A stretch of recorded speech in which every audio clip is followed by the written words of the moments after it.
जय श्री राधे कृष्णा। आप सभी को मेरा न्यून प्रणाम।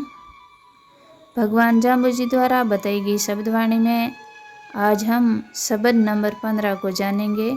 सुरमा लेना झीना शब्दों।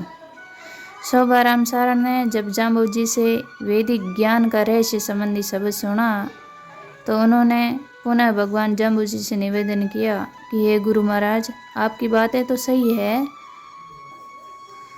परंतु हमारी सल कपट करने और झूठ बोलने की आदत नहीं छूटती। हे गुरुदेव, हमें कोई ऐसा उपाय बताइए जिससे कि हम इन सांसारिक लालसाओं से मुक्त हो सके। तब भगवान जाम्बुजी ने उन्हें यह शब्द कहा कि ओम सुरमा लेना जीना शब्दों मैं भूल न भाक्या थूलूं, सोपति बीर का सींच पिराणी जी का मीठा मूल सुमूलूं, पाते भूला मूल न खोजो सींचो काय कुमूलूं, विष्णु विष्णु भण अजर जरीजे ये जीवन का मूलूं। यानी हे जिज्ञासु, तुम हमारे कहे हुए शब्दों का अपनी मधुर वाणी में नित्य सह स्वर पाठ किया करो।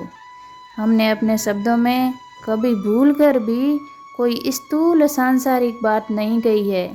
हमने हमेशा सूक्ष्म ज्ञान और तत्व सार की बात कही है।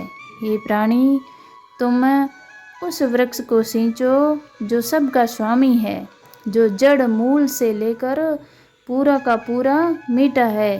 तुम अब तक पत्तों में ही भूल कर भटकते रहे हो, यानी तुम पत्तों को छोड़कर वृक्ष के जड़ को सींचो। उस वृक्ष का जड़ यानी कि मूल नहीं खोजा और जिन पेड़ों के मूल को तुमने सींचा वे कुमूल है, किन्हीं मधुर फलदायी पेड़ों के मूल नहीं है। अर्थात तुम ब्रह्म परमेश्वर रूपी कल्प वृक्ष को अपनी भक्ति भाव रूपी जल धारा से सींचो, जो अन्य तमाम देवी देवता रूपी पेड़ों का स्वामी है। वह परमात्मा रूपी पेड़ संपूर्ण रूप से परमानंद के सदृश मधुर है। तुम अन्य देवी देवताओं रूपी पत्तों में क्यों भटक रहे हो? उस परमेश्वर रूपी पेड़ का मूल क्यों नहीं खोजते? नित्य विष्णु नाम का जाप करना और काम क्रोध लोभ मोह मद आदि ये अनियंत्रणीय प्रवृत्तियों को ज्ञान ध्यान और संयम द्वारा नित्य वश में रखना, इनका उन्नयन करना इस मानव जीवन का मूल उद्देश्य है। खोज पिराणी ऐसा बिनाणी केवल ज्ञानी ज्ञान गहीरू जी के गुणे न लाभत सेहू, गुरु गेवर गरवा शीतल नीरू मेवा ही अति मेऊ, हृदय मुक्ता कमल संतोषी टेवा ही अति टेऊ, चढ़कर बोईता भवजल पार लंगावे सो गुरु खेवट खेवा के हूँ। यानी हे प्राणी, तुम ऐसे सतगुरु की खोज करो, उस केवल ज्ञानी की शरण में जाओ जिसका ज्ञान गंभीर और अपार है, जो गुरु गुणों की खान है। उस परम गुरु को पाने में तुम्हें अपार लाभ होगा। सांसारिक वासनाओं के वन में भटकते हुए ज्ञान त्रसित प्राणी के लिए सतगुरु के ज्ञानमय श्रेष्ठ वचन शीतल जल के सदृश होते हैं, जो उसकी ज्ञान पिपासा को शांत कर स्थायी सुख प्रदान करते हैं। गुरु के मधुर वचन ही मीठे फलों के सदृश है, जो शिष्य को पूर्ण तृप्ति दे सकते हैं।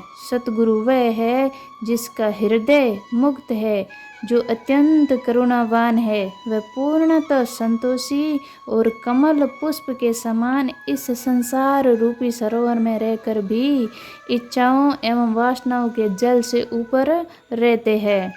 ऐसे सतगुरु की सेवा करना ही सच्ची सेवा है। ऐसा गुरु अपने शिष्य को ज्ञान रूपी नाव पर चढ़ाकर इस संसार रूपी सागर से पार ले जाता है। हे प्राणी, तुम ऐसे सतगुरु को अपना खेवटिया बनाओ ताकि तुम्हारी जीवन नौका संसार सागर की मझधार में न डूबे और तुम इस संसार सागर से पार पहुंच जाओ, जन्म मरण के चक्र से छूट जाओ। बोलो गुरु जम्बेश्वर भगवान की जय।